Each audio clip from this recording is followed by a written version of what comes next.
কিছু কোশ্চেন করব, এই কোশ্চেনের জবাব দিতে পারলে আপনাকে একটা সারপ্রাইজ দেওয়া হবে। এই সারপ্রাইজ যে আপনার আপুকে সারপ্রাইজ দিয়েছি এবং আপনাকেও সারপ্রাইজ দেওয়া হবে। তো আপনি বলেন তো যে বঙ্গবন্ধু শেখ মুজিবুর রহমান কত সালে জন্মগ্রহণ করেছে? 1920 সালের 17 মার্চ। 17 মার্চ। আর কী বার সেটা বলতে পারবেন? না, বারোটা খেয়াল নেই সম্ভবত।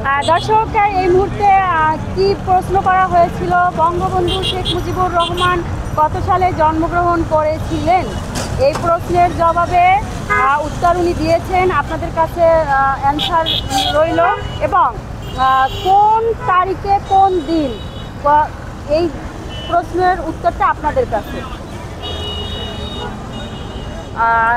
এরপরে হচ্ছে